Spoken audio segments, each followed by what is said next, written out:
ତମେ ତ ଭଲ ଏଇଟା କରିପାରିଥାନ୍ତ, କ'ଣ ପାଇଁ କଲନି? ବାସ୍ ବାସ୍ ସେତିକି ଲଙ୍କା ଗୁଣ୍ଡ ସେତିକି ଥାଉ ବାସ୍।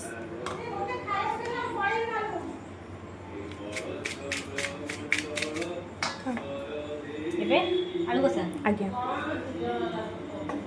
ଏତେ ସମ୍ମାନ ମୋର ହଜମ ହଉନି। ଆଳୁ କଷାଟା ପାଣିଆ ପାଣିଆ କଲନି, ଝୋଳ ଟିକେ ନା କଲନି। ନା ନା ଯେହେତୁ ଗୁଗୁନି ଅଛି ସେଇଟା ଆଳୁ କଷାଟା ପାଣିଆ ହେବ।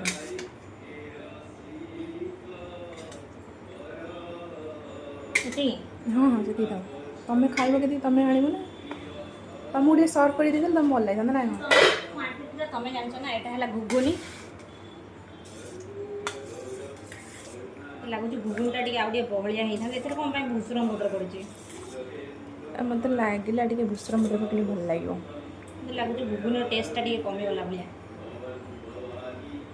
ଘୁଗୁନି ଆଳୁ କଷା ଅଛି ନା, ଘୁଗୁନିଟା ଟେଷ୍ଟ କମିଲେ ବି ଜଣା ପଡ଼ିବନି।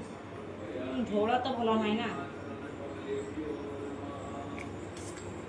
ହେଇଗଲା? ହଁ ହଁ ହେଇଗଲା। ଦେଖୁନ ଲୁକ୍ଟା କ'ଣ ଭଲ ଆସୁନି? ହଁ ଲୁକ୍ ଭଲ ଆସିଛି, ତମେ କାହିଁ ବ୍ୟସ୍ତ ହେଉଛ?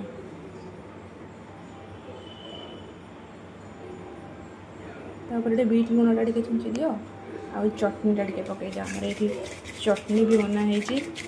ଏଇଟା ବଢ଼ିଆ, ଏଇଟା ହେଉଛି ଆମର କଣ୍ଢେଇର ମାନେ କ'ଣ ସ୍ପେଶିଆଲ। ସ୍ପେଶିଆଲ ଚଟଣି ଏଇଟା। ଆଉ ଗୋଟେ କ'ଣ କହନ୍ତି?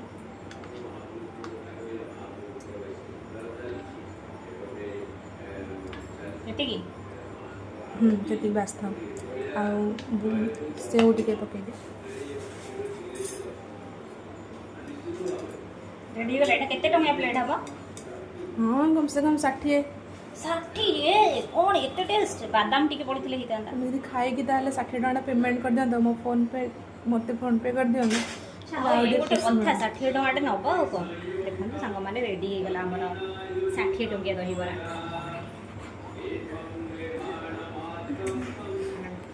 ଆସନ୍ତୁ ଖାଇବେ। କିଏ ଚାହୁଁଛନ୍ତି ଏଇ 60 ଟଙ୍କା ଦହିବରାର ମଜା ନେବା ପାଇଁ? ଦେ ଖାଇବି। ଟିକେ ଗୋଳେଇ ଗୋଳେଇ ଖାଇବେ ନା। ତରକାରୀଟା ତ ଟେଷ୍ଟ ଲାଗୁଛି, ଆବଶ୍ୟକଠାରୁ ଅଧିକ ଟେଷ୍ଟ ଲାଗୁଛି।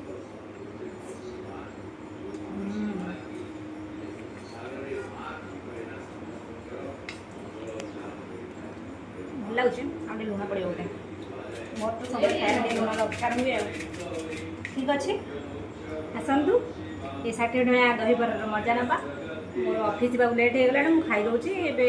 ଭିଡ଼ିଓଟାକୁ ଏଡିଏନ୍ କରିଦେଉଛି।